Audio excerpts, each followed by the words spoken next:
My dear, at the age of 62, I still remember the memories of the past as if they happened just yesterday. Back then, I was a 20-year-old girl, full of dreams and innocent faith in life. I believed that as long as I studied hard, education would be the key to escape poverty and change my life. But life doesn't always go as planned. I once thought that bringing my 9-year-old goddaughter to live with me was an act of love, a decision from the heart. Who would have thought that this very choice would become the turning point that steered my life in an entirely different direction? I still vividly remember Emma's eyes the first time she saw the sea from the window of our small apartment. Those blue eyes sparkled with wonder, brimming with tears of emotion. In that moment, I truly believed I was doing the right thing. But as time went by, everything turned out to be far more complicated than I had imagined. I lived through years filled with a mixture of love, betrayal, and painful secrets buried deep beneath the dust of time. Today, I want to share with you everything I have gone through, and this is the true story of my life, not a fiction. I hope you will and feel it with your heart. I still remember as vividly as if it were yesterday the day I first met Michael. It was 1985. I had just turned 20. I was born into a poor family. At that time, I believed there was only one way to escape poverty: to study hard. I dedicated myself entirely to my studies. I trained as an executive secretary, the profession every respectable young woman aspired to at that time. It wasn't easy by any means. The countless nights I spent awake studying after work were grueling, but I managed to graduate through sheer determination and perseverance. The moment I obtained my diploma, I secured a position at a prestigious real estate company in Miami.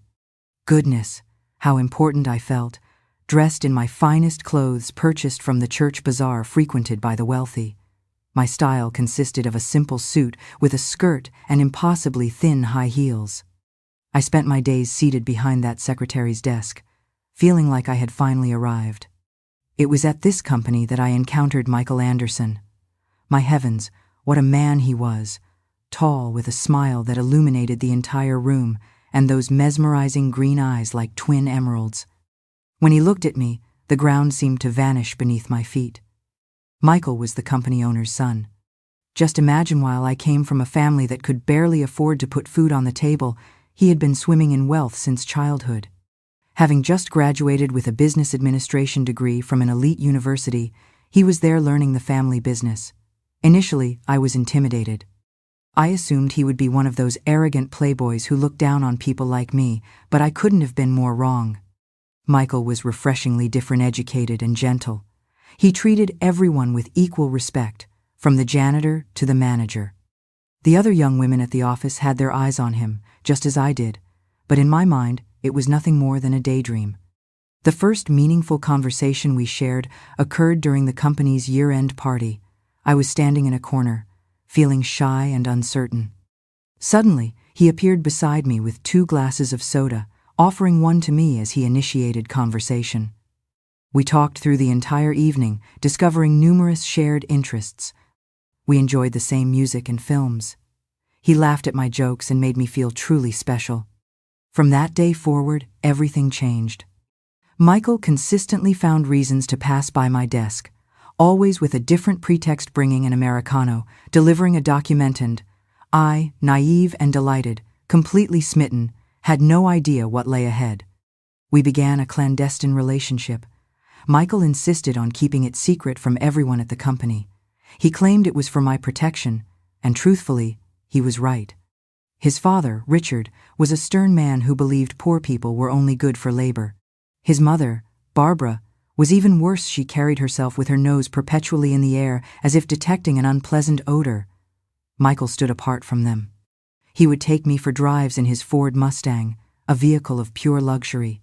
I can still recall the scent of new leather and the smooth feel of those seats. We would sneak off to Starbucks and restaurants on the outskirts of town. It was thrilling, but Richard eventually discovered us. Good Lord, what a day that was. I was convinced I would lose my job on the spot. The old man stormed to my desk, his face crimson with rage, looking as though he might explode. But then, something unforgettable happened. Michael, that handsome young man, positioned himself between us, looked his father squarely in the eyes, and declared firmly, "Dad, if Sarah leaves, I leave too. Girl?" It was as if time stood still. Everyone in the office watched open-mouthed. No one could believe what was happening. Michael was publicly declaring his feelings for me. Richard turned pale. His only son, the apple of his eye, was standing up to him because of me. I trembled like a leaf, uncertain of what would happen next. Michael took my hand and gazed into my eyes, right there in front of everyone. He demonstrated that he wasn't ashamed of me, that he was willing to confront his father for us. In that moment, I felt something profound in my chest, a warmth, a joy tinged with fear. It was love, dear, a love that had taken root deep within me. We spent 2 years together, weathering ups and downs. Michael was always my defender, constantly by my side. We shared a genuine love, the kind you typically only see in romantic films. He introduced me to a world I never knew existed: elegant restaurants, designer clothing, experiences entirely new to me. When he proposed, I nearly fainted. It happened during a candlelit dinner, complete with an 18-karat gold ring. I said yes without hesitation. Our wedding was quite the event. The social elite mingled with my humble family. I felt like royalty. After the ceremony, Richard pulled me aside. I braced myself for a lecture, but he surprised me. He embraced me tightly and said, "Take good care of my boy." It was the first time he had treated me as an equal, as family. Richard then presented us with an extraordinary gift: a beachfront apartment. Not just any beach, but in Tampa, where they were establishing a new branch office. The plan was for Michael to manage this location. Our honeymoon was magical. We traveled to Hawaii. Imagine him, who had never left the country, suddenly walking along those breathtaking beaches, gazing at an azure sea that seemed almost unreal. We spent 2 idyllic weeks there, living what felt like a fairy tale. Upon our return, reality awaited. We moved into the beach apartment, a haven of luxury ocean views, exquisite furniture, nothing but the finest. I could hardly believe it all belonged to us. Michael assumed leadership of the new office, and I became his executive secretary. Working for my husband felt strange, but we functioned well together. He trusted my judgment and allowed me to make significant decisions. I felt valued. Life seemed perfect. We had fulfilling careers, a beautiful home, and each other. Weekends were particularly wonderful. We would visit the beach, host barbecues with our new friends. What a delightful group they were. In the evenings, we would sit on the veranda watching the sunset. Such a breathtaking sight. We would linger there, sipping wine and talking. Those were moments of pure tranquility. You know, Michael was truly thoughtful. He taught me to drive, even though I was terrified at first. He showed the patience of Job, remaining by my side and offering encouragement. On my birthday, oh my goodness, I was completely taken aback. Michael surprised me with a gift beyond my wildest dreams: a brand new Cadillac DeVille. That car epitomized luxury, similar to his own but with an even more sophisticated finish and a powerful V6 engine. It purred like a dream. At that time, the DeVille was the car everyone coveted, the pinnacle of American automotive engineering. I can still picture myself standing there, keys in hand, scarcely able to believe it. The car gleamed in the sunlight, adorned with an enormous bow on the hood, as Michael presented me with the keys, flashing that beautiful smile of his. I trembled with emotion. The first time I drove, it felt like floating on clouds: the supple leather seat, the responsive steering wheel, that distinctive new car aroma. It was a dream realized. I thought to myself, this is it. I've made it. Oh, how content I was then. I believed I had completely transformed my life, leaving poverty firmly in the past. Each morning, I awoke filled with gratitude for all my blessings. But life always has its own plans.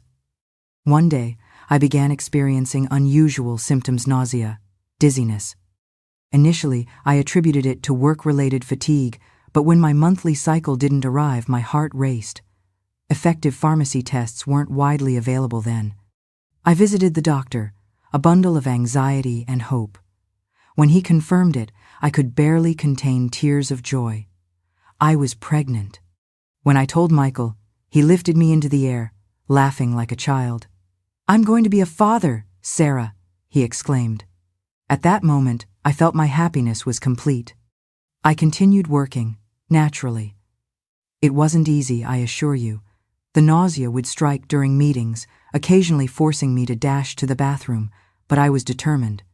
I wanted to prove I could balance motherhood and career. Then, in 1990, Ethan arrived, our beautiful, chubby baby boy. My God, that moment when the doctor placed that tiny bundle in my arms, I experienced a love I never knew existed. Michael wept like a baby himself, completely enamored with his son. Ethan was the spitting image of his father, with those same captivating green eyes. Watching my husband holding our child, I thought, this is perfection. My life is complete. Ah, my dear, I remember it as though it were yesterday. Ethan was just 15 days old when my family visited. My father, Robert, and my mother, Mary bless them, were absolutely enchanted. He was their first grandchild. They couldn't stop doting on him. My 3 brothers came too. They were younger than me, still single but grown men. They joked about teaching their nephew to play ball someday. We gathered in the living room, drinking coffee and enjoying that apple pie that only my mother could make properly. Conversation flowed, everyone eager for updates. I sat with little Ethan in my arms, trying to participate in everything. I was being extremely careful with my diet. Mom was full of advice. "My daughter," she would say, "be careful with this, avoid that. Don't eat this, it gives the baby colic." I listened attentively, trying to follow every instruction. I wanted to do everything right for my baby, and it wasn't just about Ethan. Mom kept insisting, "Sarah, you need to get your pre-baby figure back quickly so you don't lose your husband." Can you imagine? She wanted me to purchase high-waisted underwear and even Spanx to flatten my stomach. As she elaborated on her theories, I thought, well, if Mom says so, I should listen. I decided to follow her advice, for better or worse. My dear, my mother was truly remarkable. She had raised 4 children and remained slender. No one would believe that woman had given birth multiple times. I was in awe and wanted to emulate her. And wouldn't you know it, in the midst of all this conversation, with everyone talking simultaneously, enjoying apple pie and coffee, Mom mentioned Jennifer. When I heard her say Jennifer's name, my heart leaped. Immediately, my curiosity was piqued. "Remember your cousin Jennifer, Sarah?" she asked. How could I forget? Jennifer had been my closest childhood friend. We played together constantly, had sleepovers, but life had taken us in different directions. My mother continued, "She's going through difficult times. She's expecting her 4th child, in her 2nd marriage. Things aren't easy for her." My heart constricted. We grow up, follow separate paths, but the affection remains. "Dearest cousin," I inquired about little Emma, my goddaughter. Oh, how I adored that child. I remembered her as a tiny thing, so full of life, running through Jennifer's house. What happened was that I had chosen education, dedicating myself to study. I spent countless nights hunched over textbooks, dreaming of a better future. My parents, Robert and Mary, were relentless. "Sarah, study hard. Education is the key to everything in life," they repeatedly told me and my brothers. I obeyed. Deep down, I believed they didn't want me to end up like them. Meanwhile, Jennifer became involved with a local boy. His name was Kevin, the son of Mr. Jones, who owned the store. Life had separated us. While my parents pushed me toward academic achievement, poor Jennifer lacked that encouragement. Her mother, my Aunt Linda, may she rest in peace, was my mother's sister who had sadly passed away early. Her father, Uncle Frank, was an old-fashioned man with no interest in education. He wanted Jennifer at home washing, ironing, cooking. "Women don't need education, they need to know how to keep house," he would declare. Consequently, Jennifer's prospects and dreams diminished. Before we knew it, Jennifer found herself pregnant. It caused quite an uproar in the family. If Aunt Linda had been alive, she would have been shocked. Uncle Frank nearly collapsed when he heard. "Oh, my daughter, God help me. What a disgrace," he lamented, crossing himself. To avoid becoming the subject of town gossip, Kevin agreed to take responsibility for the child. They quickly moved in together. There was no church wedding or ceremony, but they lived as husband and wife. They settled in Uncle Frank's house, a modest brick structure, but it was what they had. The uncle, with his characteristically grumpy demeanor, eventually accepted the situation. "What's done is done," he grumbled. Little Emma grew up in that environment. She played in the yard, chased the chickens, climbed trees in the backyard. Occasionally, I would send small gifts, a doll, hair ribbons. I hoped that, despite the challenges, Jennifer would raise her well. Their life wasn't easy. Kevin worked in the fields, earning meager wages that barely covered expenses, but they managed as best they could. My mother's expression grew somber as she said, "Oh, my daughter, things aren't going well. Emma doesn't get along with her stepfather. She's suffering terribly, poor thing." I was devastated. How could this be? No child deserves a cruel stepfather. My heart ached. I didn't understand. I asked my mother, but Emma's father seemed to love Jennifer so much. What happened? Why did they separate, Mom? My mother shook her head sadly. He betrayed her daughter. He left with another woman, abandoning Jennifer and the children. I was speechless. How could a man do such a thing? Abandon his family like that? And Emma, so young, having to deal with all this, a hostile stepfather. At that moment, I felt something strange in my chest, a mixture of anger, sadness, and an urgent desire to take action. I couldn't leave my goddaughter in such a situation. She deserved better. I kept thinking, what if Michael and I could help? We had a comfortable life, a spacious apartment. Perhaps Emma could come live with us temporarily. I glanced at Ethan's crib, my newborn baby. I thought that maybe Emma could even help me with him. It seemed like an arrangement that would benefit everyone. Oh, if only I had known. If I could turn back time. But we never know what fate has in store, do we? At that moment, I simply wanted to help. I had no idea that decision would change everything. Absolutely everything. After my mother told me about Emma, I couldn't stop thinking about it. That night, Michael and I discussed it. I thought bringing the girl to live with us was a wonderful idea. I explained how we could make a positive difference in her life. But then came the part that gave me pause. Michael suggested putting Ethan in daycare. He reasoned that once our son was a bit older, we would have the freedom to continue our travels and outings. "If Emma lives with us," he explained, "we'll need to include her in everything. We can't leave a young girl alone." I gazed at Ethan's crib, contemplating. Our life had already transformed dramatically since his birth. Part of me yearned for that freedom again, but another part worried. What about Emma? How will she adjust to living with us?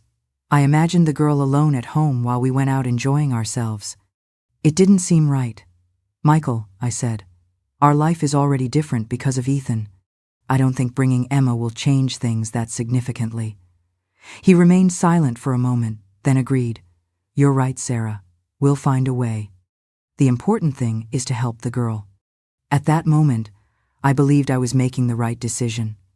That God had placed Emma in our path for a reason. We decided to welcome Emma into our home. I was excited, already envisioning how it would be the girl helping with Ethan, all of us together like one happy family. Now, I'd like to hear your perspective.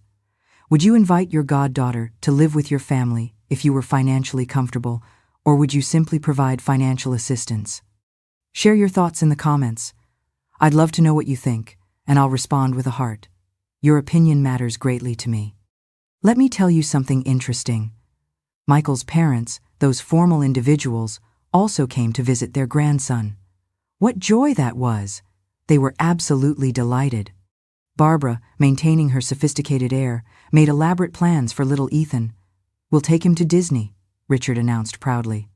"And to Europe as well," Barbara added with her characteristic refined manner.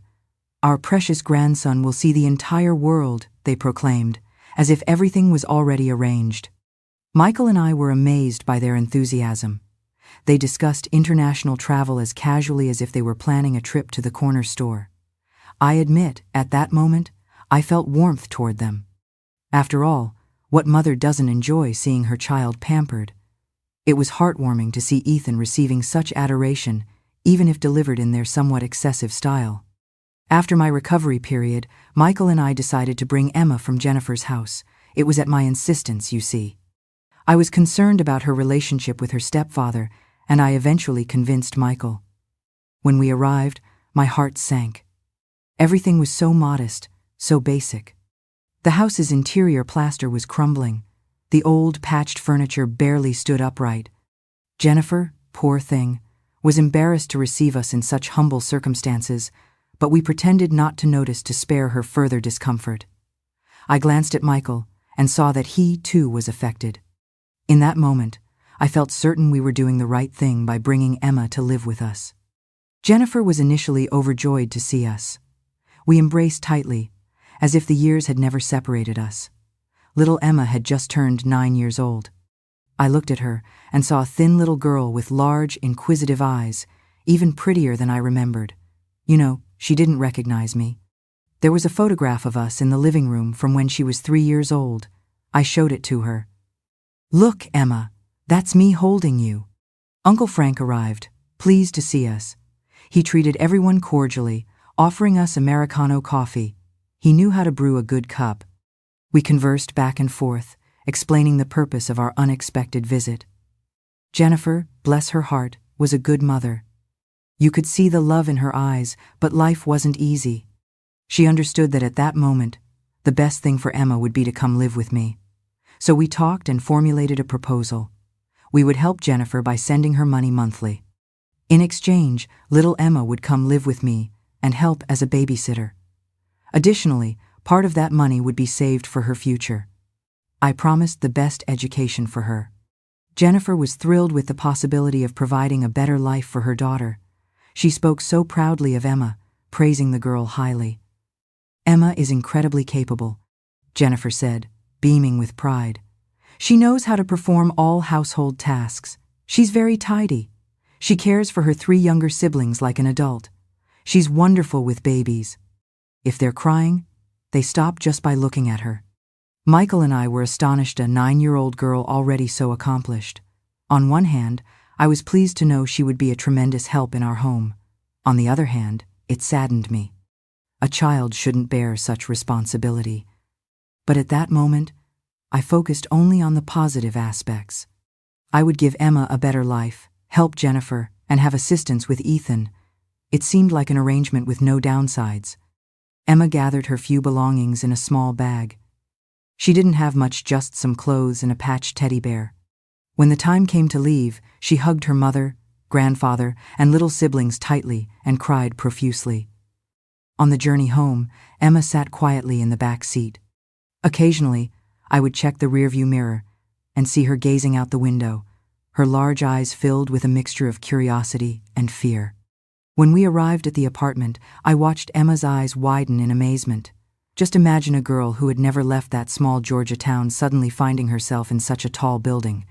We lived on the 6th floor, but the building stood 22 stories high, a veritable monument of concrete and glass, as they said in those days. The little one was awestruck by the elevator. Understandably so for someone only familiar with stairs, that self-propelled metal box seemed almost magical. I remember it vividly. She clutched my skirt when the elevator began moving. Poor thing. She trembled like a leaf. But the true spectacle occurred when we entered the apartment. The moment she saw the ocean view through the living room window, tears welled in her eyes. They weren't tears of sadness. They were expressions of pure emotion. That endless blue expanse, the waves breaking on the sand, it was breathtaking, even for those of us accustomed to it. At that moment, my maternal instincts took over. I embraced the girl and said, "Emma, my dear, if you'd like, I'll take you to see the ocean up close. Look, even Ethan hasn't seen it yet. How about you two experience it together for the first time?" Her eyes sparkled. She could only nod in agreement. She was too overcome with emotion to speak.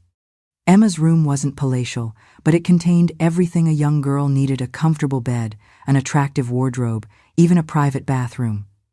Pure luxury compared to what she was accustomed to. That same afternoon, I decided to take them both to the beach. Michael, poor dear, had to return to work. Work waits for no one. So off we went, myself, Emma, and Ethan in his stroller. You know, my dear, that afternoon I felt something unusual, a connection with Emma that defied explanation. Looking at her, I saw a beautiful girl with light brown hair, almost blonde in the sunlight, and green eye snot, the deep green of Michael's, but a softer shade, like a new spring leaf. The beach outing was delightful. Emma ran on the sand, laughed as the waves touched her feet. Little Ethan simply slept. It was a wonderful afternoon. But as all things must balance, the wind began to strengthen, the kind that cuts through clothing. I grew concerned for Ethan, still so delicate. I decided it was time to head home. That evening, exhausted from the day's activities, I prepared a quick cheese pasta for the family. Emma enjoyed my cooking. She ate heartily. As I lay in bed, sleep eluded me.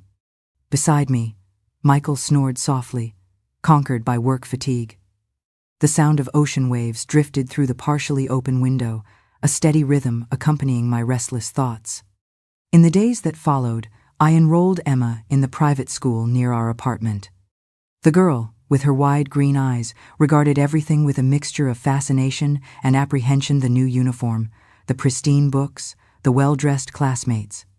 Every detail represented a new world for her. I drove her to and from school each day. At home, Emma proved incredibly helpful. At the slightest sound of Ethan's crying, she would rush to his crib, eager to assist. Her face would light up upon seeing the baby, but I, cautious, wouldn't allow her to hold him. Ethan was still very fragile, too delicate for inexperienced hands. A housekeeper visited once weekly, leaving minimal household chores for Emma. Nevertheless, the girl insisted on helping. She would carefully dust the furniture, her face furrowed in concentration. She swept the floor with a broom nearly her size, washed dishes, determined to be useful. Watching Emma perform these tasks created a lump in my throat. A child her age should be playing with dolls, running in the park, not concerning herself with household duties. But for her, these small responsibilities seemed to provide comfort, a way to feel integrated into the family. Time passed, and the little one, at age 10, began developing into a young woman earlier than I anticipated. I carefully taught her about using Tampax. The difficulty arose when the poor thing experienced a terrible embarrassment at school. Her period started unexpectedly in the classroom, staining her uniform, and some students cruelly mocked her. Additionally, she suffered severe menstrual cramps each month. Seeing that girl in such pain broke my heart. I racked my brain trying to help her. I prepared chamomile tea that my great-grandmother had sworn by, applied hot water bottles to her abdomen. Emma, poor darling, would turn pale as paper, trembling uncontrollably. I spent sleepless nights tending to her. Michael became utterly flustered with these women's issues. He wanted to help, but didn't know how. Oh, my little Ethan, what a precious sight he was, taking his first steps. Those chubby little legs, somewhat unsteady but so full of life. His small green eyes, inherited from his father, sparkled with curiosity. He was constantly touching everything, discovering the world around him. Every piece of furniture, every corner of the house, became a grand adventure for him. It was quite chaotic, but I adored watching him. That phase is so magical it makes you want to hold them close and protect them forever. Emma, so sensible for her age, impressed me with her attentiveness, always keeping a watchful eye on Ethan. "Aunt Sarah," she said one day in her serious voice, "soon Ethan will be climbing on everything. We should install window guards so he doesn't fall." It hit me like a hammer blow. I felt foolish for not having considered this myself, I who had always been so cautious about everything. But Emma was remarkably perceptive. She understood things. That very week, I arranged for window guards to be installed. Our trips to the beach became a sacred routine. It was our escape from the world. 2 or 3 times weekly, we would walk across that soft sand, feeling the gentle sea breeze. Ethan loved it. He would become absolutely delighted with the water, squealing with joy each time a wave washed over his little feet. And Emma seemed to flourish in the sunshine. Her skin developed a golden glow, her hair lightened, and her eyes appeared even greener. That girl was transforming before my very eyes. One night, as I was finishing in the kitchen, I heard a muffled sob coming from Emma's room. It was that quiet crying, as if she were trying to hide it from everyone, not wanting to disturb. My chest tightened immediately. I set aside the dish towel and went to her. When I opened the door, I saw the poor girl curled up on her bed, eyes swollen from crying. I asked what had happened, and she, with that sad little voice, said she was desperately homesick for her mother and everyone back home. Ah, my heart grew heavy. I knew that no matter how well we cared for her, a mother's love is irreplaceable. I sat on the edge of her bed and stroked her hair, trying to comfort her. I gently told her that the following weekend we could visit Jennifer. I thought that would help. I saw a glimmer of hope in her eyes, but the tears remained, caught in her throat. I understood it wasn't easy for her. Away from her mother, siblings, and grandfather. But I was doing what I could. I promised we would see her mother soon, and she attempted a smile despite her heavy heart. That weekend, we kept our promise. We put Emma in the car and drove to Jennifer's house. Upon arrival, the girl couldn't even wait. She ran to her mother and threw herself into her arms. They embraced so tightly, crying as if the world had momentarily stopped.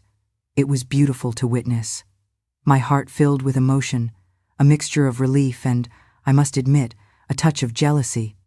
It was their bond, that mother-daughter connection that even distance cannot break. Jennifer, bless her, greeted me with a smile and a tight hug.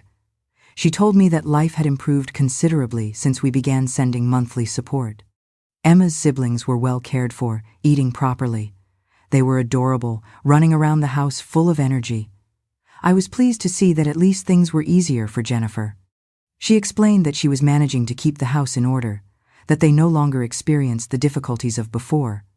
Her husband, Jason, was working steadily. Seeing this brought me peace, knowing that somehow I was helping this family, even from a distance, eased my heart. But simultaneously, I recognized that Emma's longing for her mother wouldn't easily disappear. Her embrace with Jennifer told me everything. The girl needed that close maternal love, and we had to find a way to balance it all. Emma was always such a beloved child. She formed close friendships. The girls were constantly together, coming and going. They would visit our home, creating a wonderful commotion. Their laughter filled the house. It was beautiful to observe. Sometimes the girls would even stay overnight. They would all sleep together in Emma's room, the night filled with laughter and hushed conversations until late hours. I felt happy seeing Emma surrounded by friends, so at ease. It seemed like a peaceful phase. She was thriving in school. It couldn't have been better. Emma consistently earned excellent grades. She was studious. The teachers frequently praised her. I was immensely proud of her, as was Michael.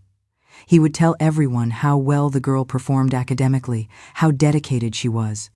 I opened the door slowly, my heart in my throat, and what I saw, my God, was the most disturbing scene I had ever encountered in my entire life. There they were, Michael and Emma, engaged in an intimate act. There was no denying what my eyes beheld. I was paralyzed. The shock was so profound that I felt the ground disappear beneath me. That man I had entrusted with my life, the father of my son, was there with the girl I had raised as a daughter. And the worst part, dear, the worst was seeing that it wasn't forced. Emma appeared fully involved, seemingly enjoying it. It was consensual, and that was the final blow. In that moment, I understood what was happening. A profound betrayal taking place right under my own roof. The two were so startled when they saw me at the door. Emma's eyes widened, and Michael, terrified, gently pushed her away, stammering, "Sorry, Sarah. I'm sorry." It felt like a knife through my heart. And Emma, the girl I had loved so dearly, the one I viewed as a daughter, uttered, "I'm sorry, Aunt," with a remorseful expression that didn't convince me. In that moment, I no longer knew what to think. Who were these people before me? I turned away, filled with disgust and rage, and said without looking back, "Finish what you're doing." I left the bathroom with my heart shattered. I went directly to the wardrobe, unsure how to. My hands were trembling, my head spinning. I could barely breathe. But I knew I couldn't remain in that house another minute. My entire life had collapsed all at once. I began frantically packing my bags, throwing clothes inside without thinking, my hands shaking. All I wanted was to vanish, to collect Ethan from daycare and go far away. My mind couldn't process what had just occurred. Michael and Emma, the man I loved, the girl I had nurtured, how had I been so blind? The pain was unbearable, but I couldn't cry, not there, not in front of them. I needed to leave before my world completely disintegrated. While I was gathering my things, Michael followed me, wrapped in a towel, wearing the most shameless expression imaginable. "Sarah, please don't make any hasty decisions," he said, as if that would calm me, as if that would erase what I had just witnessed. He was attempting to speak calmly, but I could hear the desperation in his voice. He wanted me to think rationally, as if I could forgive that, as if I could forget. But I simply couldn't believe what was happening. With each word he spoke, it felt like my head would explode. I looked at him, and no longer saw the man I had loved, the father of Ethan, my husband. I saw only a traitor, a monster. How could he do this to me, to Emma? How could he destroy our lives like this, right before my eyes, without shame, without remorse? I finished closing the suitcases, my hands still trembling, my mind racing, and at that moment, I knew I couldn't stay there any longer. Suddenly, it dawned on me that Emma was pregnant with Michael's child. I've always been somewhat slow to put things together. That must be why I never suspected anything before. It had all been right in front of me, and I hadn't seen it. Before leaving, as I passed through the hallway, Emma's door was open, and I decided to enter. She was already dressed, crying like a small child. I wanted to slap that treacherous girl across the face, but I restrained myself. I took a deep breath and asked how long she had been sleeping with my husband. Sobbing, she said, "Auntie, it hasn't been long." That made my blood boil. I shouted at her, "Auntie, don't call me that. I took you in and this is how you repay me?" I didn't even recognize my own voice, I was so angry. Emma fell to her knees as if she'd been shot. "I love Michael," she said. "We were going to tell you." Those words were like daggers in my chest, each syllable more painful than the last. That's when that scoundrel Michael appeared. He said they were indeed going to tell me, but neither had the courage. He claimed he had fallen in love with Emma without realizing it. Before he knew it, he had grown close to her, and it was mutual. I stood there listening to those flimsy excuses. My world was crumbling, and they were talking about love, about passion. What kind of feeling was this that destroyed an entire family? Michael, with that guilty dog face, tried to explain further. He said they hadn't planned any of this, that it just happened, as if that justified anything, as if that erased the betrayal, the lies. I looked at Emma, that girl I had raised as a daughter, and at Michael, the man I had loved for so many years. I no longer recognized either of them. They were strangers to me now. At that moment, I felt the weight of all those years. But now, if I tell you what happened next, you wouldn't believe it was so absurd. I was heading toward the door with my suitcase, determined to collect little Ethan from daycare. But then Michael, that shameless man, ran to the door and prevented me from leaving. He had the audacity to say, "No, you're not leaving. I'll leave and take Emma with me. You stay here with our son until you calm down." Can you believe such a thing? I was open-mouthed, unable to believe what I was hearing. Michael wanting to take Emma as if she were some prize, and I was left. At that moment, I felt a rage I had never experienced before. I looked him directly in the eyes and said with a voice that didn't even sound like my own, "Then I'll go get Ethan, and when I return, I don't want anyone here, no one. Do you hear me?" Michael stood there, staring at me as if he didn't recognize me anymore. That wretched Emma was in a corner, crying softly, but at that moment I couldn't feel sorry for either of them. I left, slamming the door. I think all the neighbors heard the commotion. My head was spinning wildly. How had my life turned upside down like this in the blink of an eye? On the way to the daycare, the tears finally came. I cried like a child, driving like a madwoman. I was just thinking about my son, about the life we would have from then on. I arrived at the daycare completely disheveled, my eyes swollen. The teacher looked at me, alarmed, but I didn't care. I just wanted to take my son and disappear from there, disappear from that city, from that life that was no longer mine. The problem was that when I was in the car with Ethan, I felt lost. I was afraid to go back to the apartment, so I decided to go to my mother's house. I needed someone to confide in. It would be late when I arrived. Her house was truly very far from the beach. I had a lot of time to think during the journey. I began to recall our trips to the beach, and then it occurred to me that Michael, from behind those sunglasses, had been watching Emma in her bikini. But I never thought it was with that kind of gaze, you know. It seemed he was like a father. I don't know. I didn't know what to think anymore. Various memories came to me when he would drive her to school, the two of them often going alone when I would go out and they would stay at home. So yes, they had their opportunities, created by me, perhaps, but I really didn't imagine it. Emma had a beautiful young body, the skin, the hair, and the beautiful smile. Yes, she had become a beautiful girl, and certainly Michael had fallen in love. Was he taking responsibility for her pregnancy? And that performance he put on when he discovered she was pregnant? Honestly, there were too many questions for my mind, which was already exploding with pain. The more I thought, the more confused I became. How did I not see any of this before? How was I so blind? I looked at little Ethan sleeping in the back seat, and my heart tightened. How was I going to explain all this to him one day? How were we going to continue life after something like this? When I finally arrived at my mother's house, it was already late at night. I knocked on the door with my heart in my hand, Ethan in my arms, not knowing how I was going to tell her everything. My mother opened the door, and just by looking at my face, she already knew something serious had happened. She hugged me tightly without saying anything, and at that moment, I broke down. I cried like I had never cried before. My father and my brothers heard everything, open-mouthed. They couldn't believe what was happening. For them, Emma was still a child, you know. We stayed there, racking our brains to figure out how to tell Jennifer, my cousin, Emma's mother. What a situation. And there I was, having to manage alone with little Ethan. Now, I was a single mother. My mother, bless her, arranged a little corner for us to sleep. It seemed like I had gone back in time, sleeping at my parents' house again. The next day my mother, father, and I went to Jennifer's house. When she saw us without Emma, she turned white as wax. At first, poor thing, she thought something terrible had happened. Imagine the shock. After I said Emma was fine, Jennifer calmed down a bit. Uncle Frank was also there, listening to everything with that stern face of his. I told them what had happened, slowly, choosing my words, but there was no way to soften it. The two were shocked.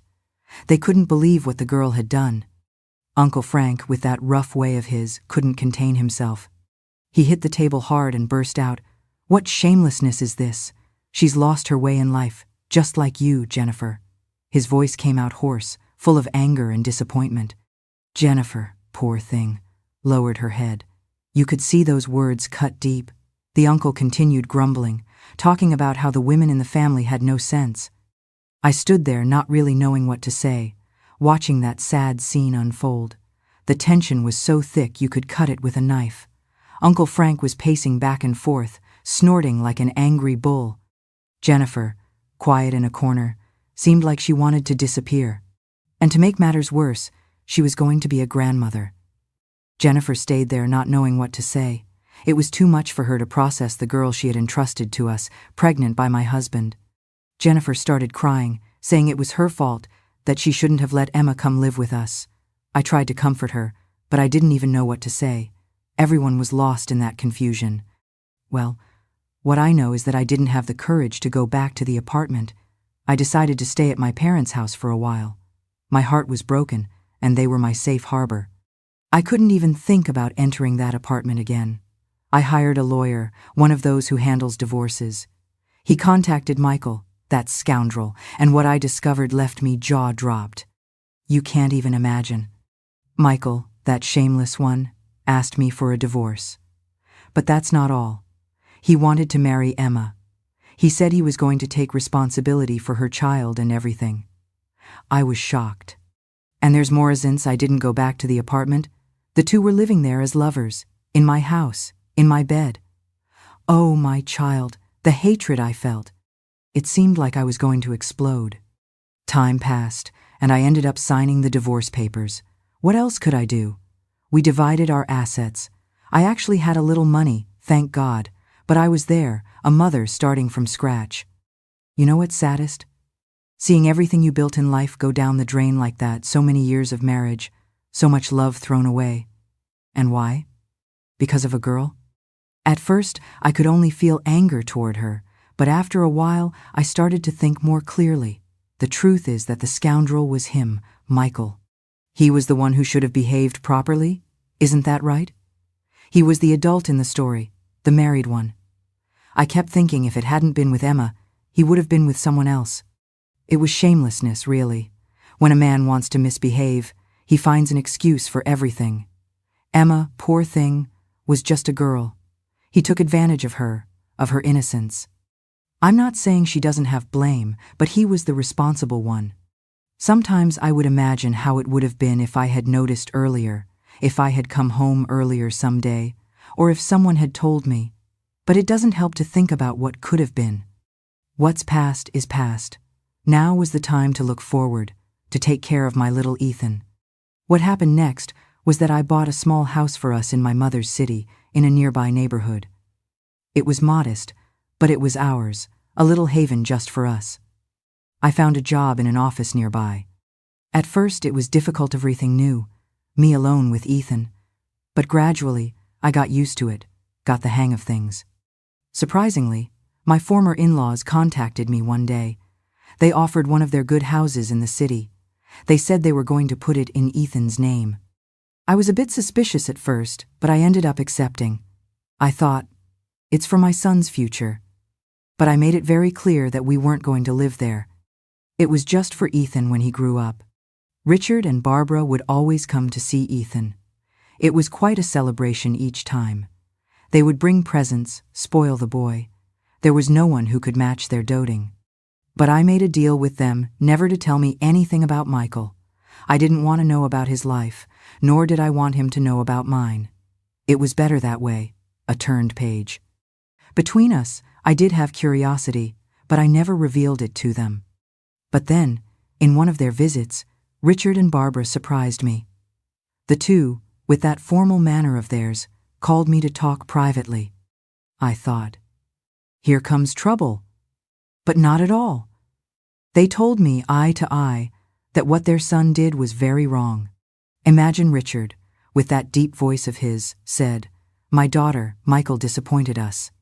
What he did is unforgivable." And Barbara, holding my hand, added, "Dear, you have all our support. Ethan is our grandson, and you will always be family." I was open-mouthed, you know. Those two whom I thought were so full of themselves, so distant, giving me support. I confess I was moved. They even offered to help more with Ethan. At that moment, I saw that I had misjudged them. Behind all that formal exterior, they had good hearts.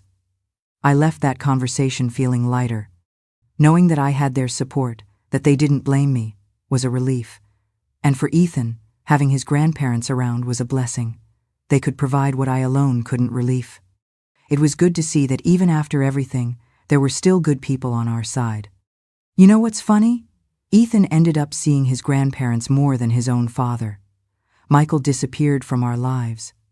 He would occasionally show his face, but the grandparents were constant.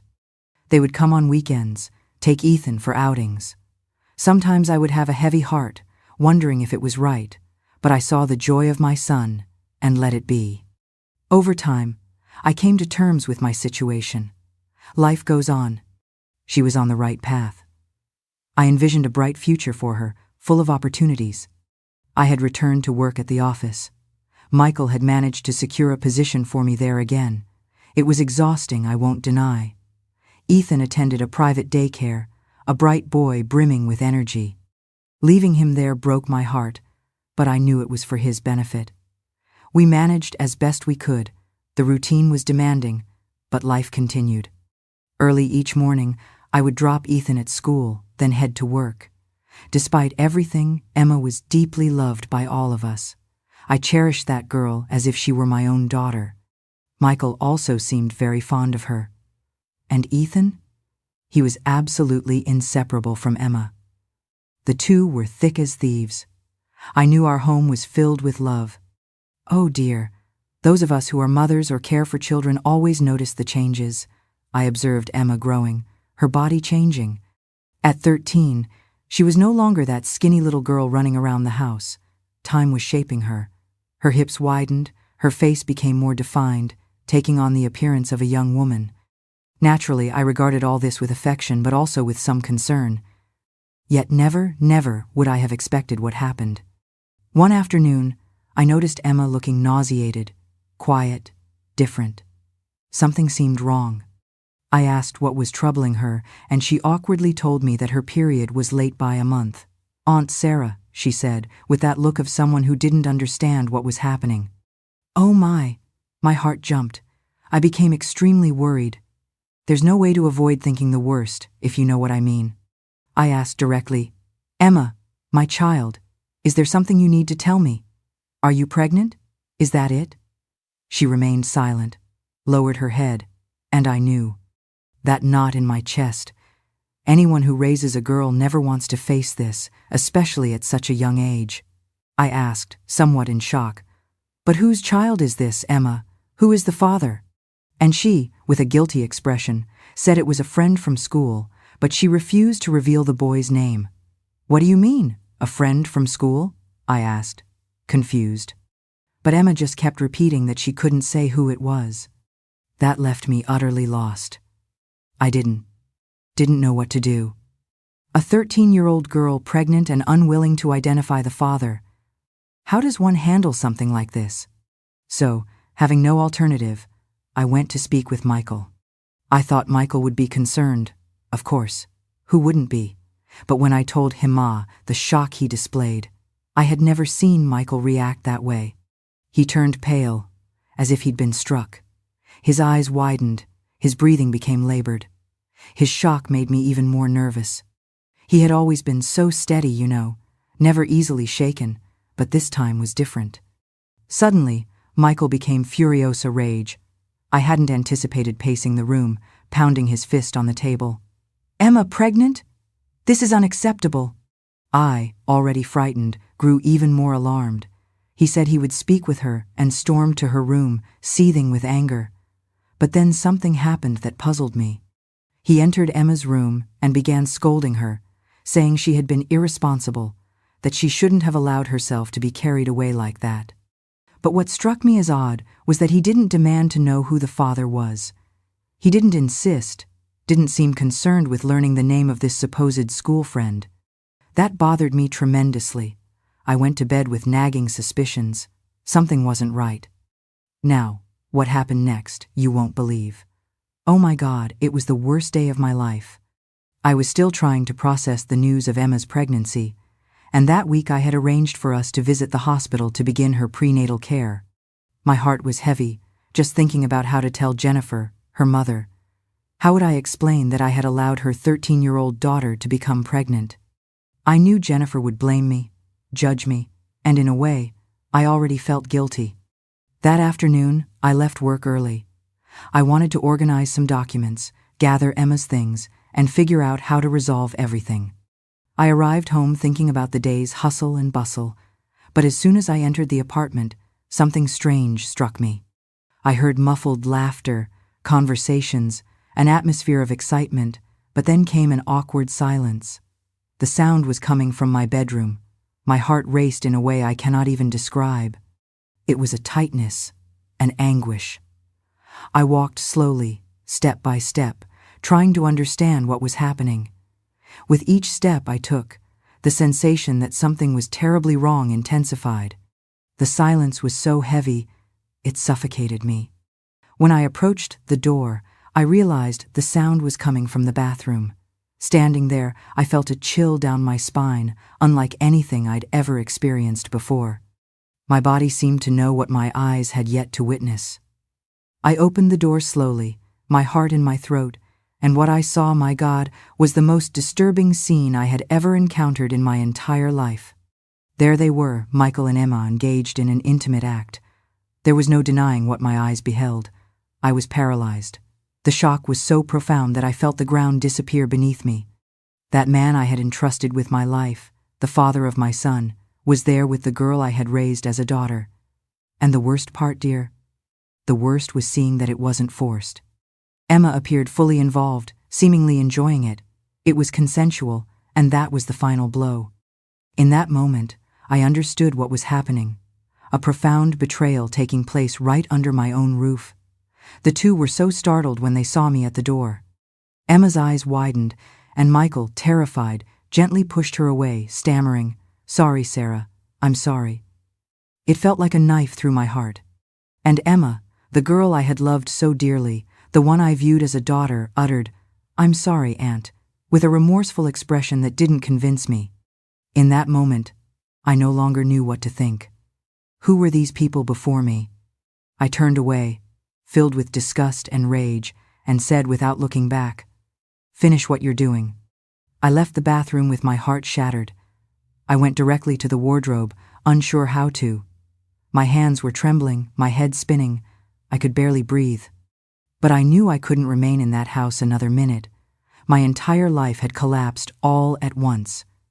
I began frantically packing my bags, throwing clothes inside without thinking, my hands shaking. All I wanted was to vanish, to collect Ethan from daycare, and go far away. My mind couldn't process what had just occurred. Michael and Emma, the man I loved, the girl I had nurtured, how had I been so blind? The pain was unbearable, but I couldn't cry, not there, not in front of them. I needed to leave before my world completely disintegrated. While I was gathering my things, Michael followed me, wrapped in a towel, wearing the most shameless expression imaginable. "Sarah, please don't make any hasty decisions," he said, as if that would calm me, as if that would erase what I had just witnessed. He was attempting to speak calmly, but I could hear the desperation in his voice. He wanted me to think rationally, as if I could forgive that, as if I could forget. But I simply couldn't believe what was happening. With each word he spoke, it felt like my head would explode. I looked at him and no longer saw the man I had loved, the father of Ethan, my husband. I saw only a traitor, a monster. How could he do this to me, to Emma? How could he destroy our lives like this, right before my eyes, without shame, without remorse? I finished closing the suitcases, my hands still trembling, my mind racing, and at that moment, I knew I couldn't stay there any longer. Suddenly, it dawned on me that Emma was pregnant with Michael's child. I've always been somewhat slow to put things together. That must be why I never suspected anything before. It had all been right in front of me, and I hadn't seen it. Before leaving, as I passed through the hallway, Emma's door was open, and I decided to enter. She was already dressed, crying like a small child. I wanted to slap that treacherous girl across the face, but I restrained myself. I took a deep breath and asked how long she had been sleeping with my husband. Sobbing, she said, "Auntie, it hasn't been long." That made my blood boil. I shouted at her, "Auntie, don't call me that. I took you in, and this is how you repay me?"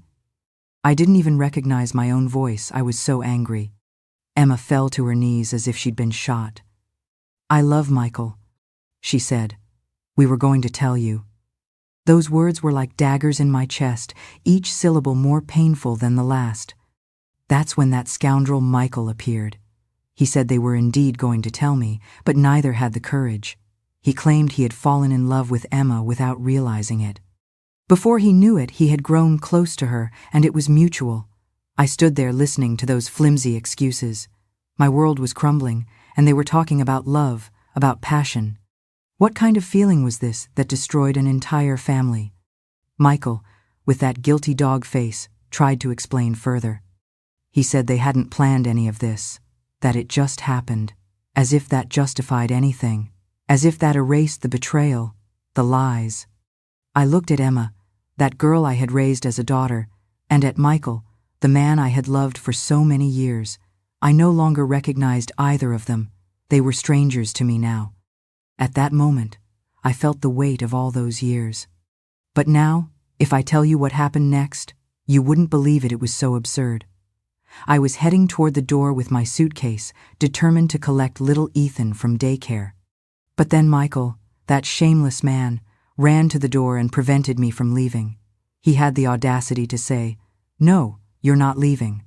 When Ethan was 11 years old, something unexpected happened. I became involved with his school teacher, David. He was a widower with 2 small children, Olivia and Noah. David and I grew close, and surprisingly, I fell in love again. Who would have thought, after all I went through? We ended up moving in together. We went to his house, which was larger, and I rented mine out. His children were darlings, very well behaved. They got along wonderfully with Ethan. It was beautiful to see them playing together, laughing. It seemed like life was giving us a second chance. And then, to complete our happiness, we had our little Princess Sophie. Oh, what joy that was. Ethan was all silly with his little sister, and my stepchildren too. It was quite a family. David was such a different man from Michael. He treated Ethan as if he were his own son, and I loved his children as if they were mine. We formed a genuine family. Of course, it had its challenges. Raising 4 children is no simple task. But we helped each other, supported one another. Recently, now elderly, I was walking with my little granddaughter Lily at the mall. You won't believe what happened. I spotted Michael and Emma. I don't think they even recognized me. They were with a mischievous child, completely focused on the little one. Must be a grandchild of theirs, I suppose. Emma looked beautiful, very elegant, and he was also well preserved. He didn't even look like he was 16 years older than her. It was because of their green eyes that I recognized them, and also because of that mole that Emma had on her left arm. Some things we never forget. Just imagine their affair was serious after all. They stayed together all these years. Who would have thought? I confess I didn't feel very comfortable seeing them. I was a bit disturbed. Many memories started rushing through my head. I stood there, looking at them from a distance. I remembered everything I went through, how I suffered. But you know what else? I also remembered how I overcame it, how I rebuilt my life. I looked at my granddaughter, and suddenly, my heart felt lighter. I thought of Ethan, of my other children, of everything that had happened, and I forgave. No more resentment, no more sorrow. Life is short, my dear. Carrying hatred only weighs the heart down. I chose to let go, to find peace in my soul. Everyone has their own reasons, their own wounds. And each one deserves a chance to be understood and to be shown compassion. I've come to realize that the most precious thing is not the past, but the present, the moment where we can love, learn, and grow. The greatest lesson life has taught me is to never close your heart. Love more, forgive more, and live each moment to the fullest. If this story touched you, even just a little, I hope you live with gratitude and an open heart. And if you'd like to hear more stories like this, true life experiences from grandparents and parents, don't forget to like and follow the channel. There are many precious things waiting for you to discover. Goodbye for now, my dear. If God wills it, we'll meet again. A warm hug from Grandma. Hey, do you have a moment? I'd like to share a story with you. My story, from those youthful years full of dreams but also full of stumbles. Back then, I was just 24, young, full of energy, and I thought I had everything figured out, especially the law. But later I realized there are things no school can teach you, especially when it comes to matters of the heart. My name is Elizabeth Montgomery. People used to call me Liz. In the late 1960s, being a woman in law felt like walking against the wind. It was tough. Suspicion was everywhere, and opportunities were scarce. But I didn't back down. I stepped into the profession with everything I had, believing that if I was good enough, I'd be accepted.